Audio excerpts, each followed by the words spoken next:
Haló, polícia? Áno, počúvam. Moji susedia predávajú trávu. Za koľko? 10 za gram. No, to je dobrá cena. V čom máte problém? Odsudzujem vás na 10 rokov odňatia slobody za falšovanie dokladov.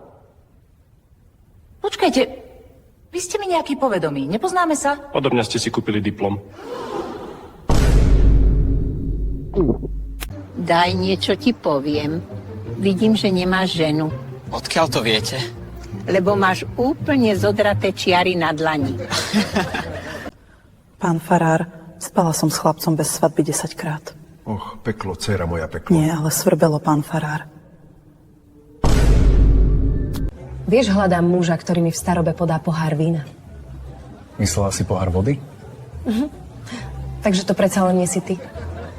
Často tu piješ? Od času do času. To znamená? Od času, keď otvoria, až do času, kým nezavrú. Kedy si mali všetci peniaze, ale nebolo čo kúpiť. Teraz je v obchodoch všetko, ale nikto si nemôže nič dovoliť. Takže sa v podstate nič nezmenilo. Ahoj Maruška, ako sa máš? Čože? Odkedy si mi dvaja tykáme? Aha, prepáčte, pani riaditeľka, ale zabudli ste si u mňa v aute nohavičky. Veríš tomu, že by kto robí 3000 krát za rok? A ty? Ty za nič nestojíš. Tak sa opýtaj toho býka, či to stále robí s tou istou kravou.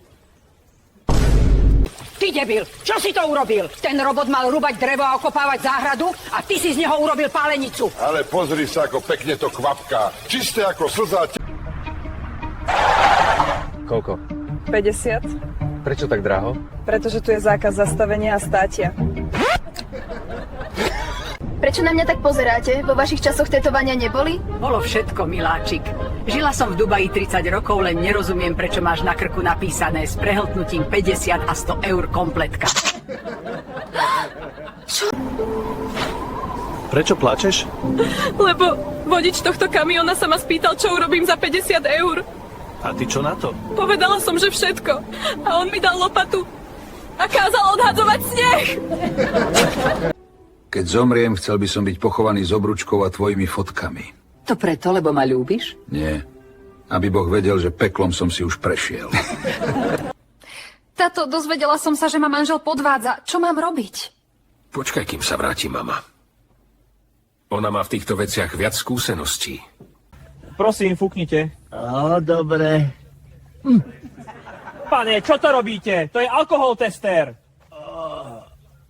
Prepáčte, myslel som si, že je to ochutnávka domácej.